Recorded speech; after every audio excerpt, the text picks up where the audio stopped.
Alright, so this is going to be another movie review. This one's called Invasion USA 1985. Giving it 4 out of 5 stars. I like this movie. It's mindless entertainment, Chuck Norris, canon stuff, lots of explosions. It's got the great Richard Lynch playing Mikhail Rostov with his fake Russian stuff. He was great in Bad Dreams also. You've got Billy Drago in there for 5 minutes as some kind of coke dealer dude. And it's basically a ripoff on Red Dawn. Richard Lynch is a Rusky guy. The evil empire. He's hired a bunch of terrorists to come blow up houses and churches and stuff. Ironically, the martial law that's depicted in this movie is a lot like the United States today, with the COVID and the race riots and all the turmoil that the preacher was talking about yesterday. It's a lot like this movie. So it wasn't a Soviet invasion, but it was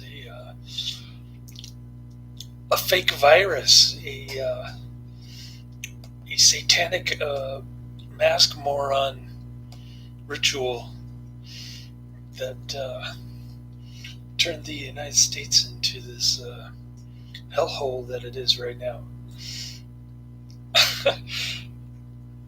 And the Cold War was actually a fiction, because we were giving foreign aid to Brezhnev in the 70s while we're supposedly in a Cold War with them. So it's all a big hoax, just like the lockdown of the past 5 months.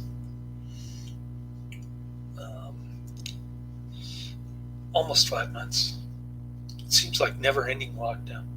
That's what I told my coworker when she asked me what I was going to do at Christmas time. She's quite nosy, and now she probably thinks I'm a conspiracy nut, which is fine. She can't control what I do on Sundays anyway, which is a good thing. But nonetheless, getting back to this movie. Okay. So Chuck Norris is this former soldier or something. I couldn't quite figure it out. The first scenes didn't make any sense. Okay. So Richard Lynch is on this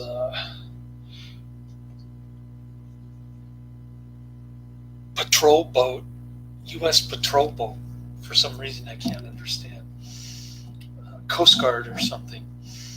And these boat people from Cuba are trying to get into Florida. They're trying to escape the communist hell that we're living in right now. And so Richard Lynch shoots everybody on board the boat, all the Cuban emigres, and then he opens up the floorboard and there's all this cocaine. So he goes to Billy Drago, who's in it for like 5 minutes. He pretends to do a drug deal with Billy Drago, then he shoots everybody and throws the coke whore through the window. What these two scenes have to do with any of the movie is beyond me. There's somewhat of a plot hole there, but then again, there's no plot in this movie to begin with. It's just mindless entertainment from canon, what you'd expect. Lots of explosions, topless woman, and funny one-liners from Chuck Norris, who doesn't show any emotion whatsoever. I think Gene Siskel said that the only emotion you see from Chuck Norris is his beard, or something to that effect. And he was supposed to be in the sequel to this, but Michael Dudikoff ended up doing the sequel to this because Chuck Norris said he was too busy doing other films, Delta Force or something, some other movie. I think the sequel is called Missing in Action, if I'm not mistaken. It's hard for me to remember all this canon stuff, but anyways. So after the inexplicable drug deal that goes bust with Billy Drago, can't even figure out what happened or why it happened or what it had to do with the rest of the movie. Similar to the first scene, Chuck Norris is living in Florida, and it's unclear what he was doing prior to that, but it was some kind of government combat work, something along those lines. I don't know if he was a CIA agent or what he was. That part wasn't explained. Another plot hole to a movie that doesn't really have a plot in the first place. But he's living in the swamp in Florida. He's capturing gators, putting them in cage so that his buddy can sell them while he's collecting Social Security, committing fraud to the government, which Chuck Norris thinks is pretty cool, I guess. And they're on there. He's running some kind of airboat business. He's got his restaurant, cooking up the frogs, which Chuck Norris is sick and tired of eating. And then Richard Lynch goes to Florida to kill. Chuck Norris is also known as Hunter in this one. They blow up his house, but Chuck Norris his neighbor manages to kill a couple guys, and more Hunter. So Hunter jumps out the window at the last second as his house blows up in this tremendous explosion. And, Richard Lynch says, "Stop firing," for no apparent reason.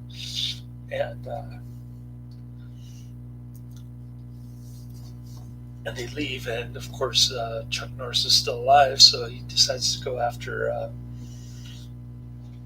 Richard Lynch. By this time, they're full on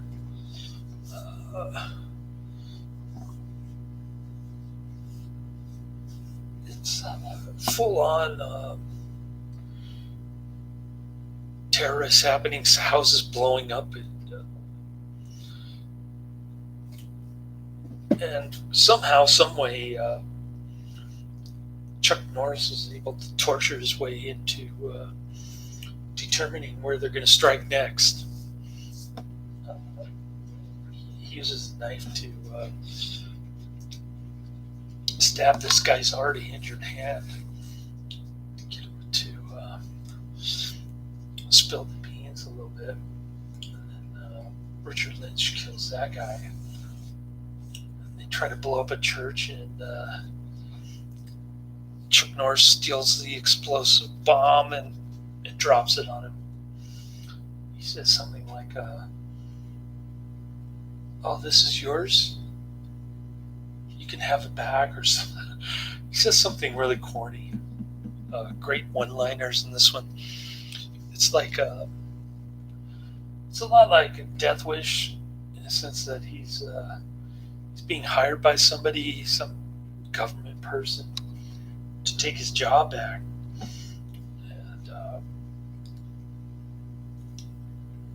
And they call him Vigilante,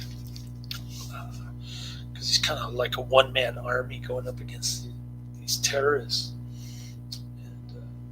there's a scene in the mall where he crashes his Jeep or his truck into the mall, and he's chasing them around. There's a news reporter who kind of criticizes the police for not knowing the First Amendment. I could equally make that argument for my coworker that I mentioned before, and there's quite an interesting scene where all this stuff going down, and they're almost ready to go in martial law mode. And the grocery owner says, "Sorry, no vegetables or fresh meat, and you can only limit yourself to 12 canned goods." That reminds me of the first 2 months of this COVID situation earlier this year. People waiting in line, and the guy described to me that it was just like living in 70s Soviet Union, waiting in line outside for empty shelves, that sort of thing. And then the lady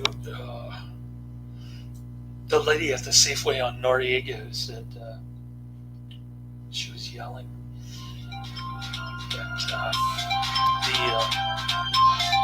somebody's calling. Who is it? I don't know that number either. I'm just gonna let it. Oh, good job. Nice work. Anyways, kind of reminded me of that situation, but everybody who's waiting for food, and in the movie they were screaming at the grocery clerk. I think people were more passive, like sheep, waiting in line at Safeway during the first couple months.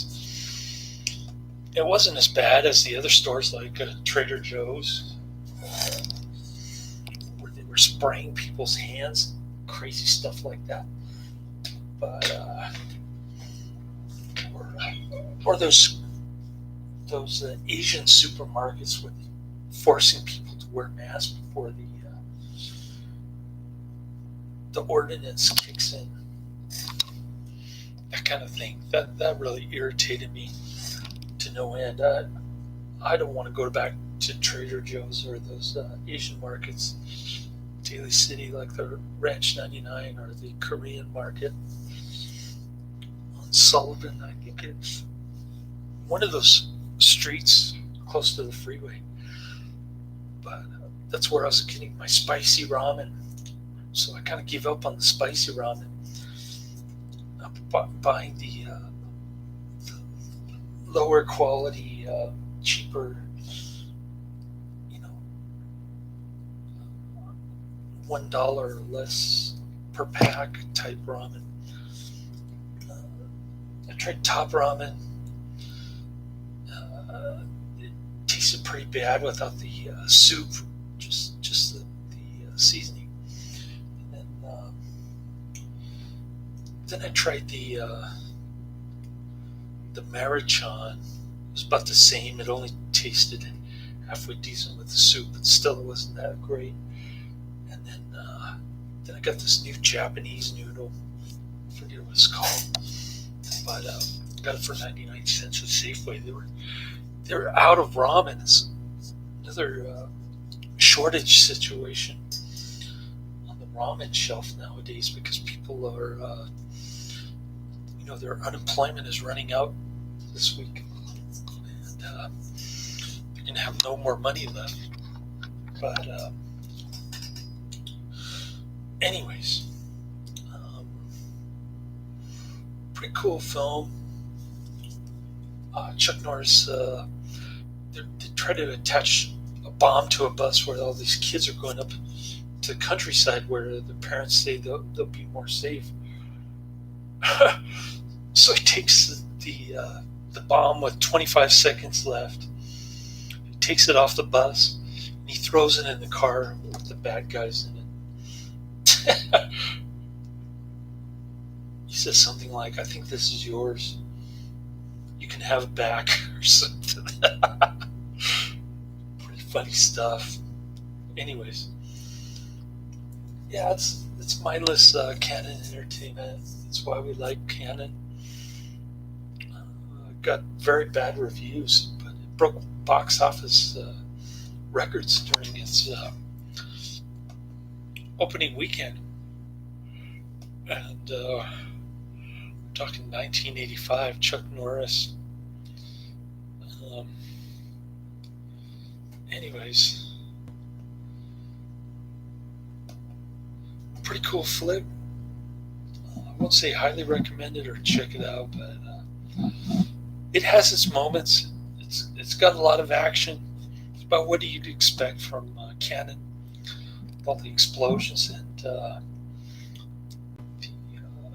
destruction, the car chases, you name it, it's got it. So pretty cool flick. Laters.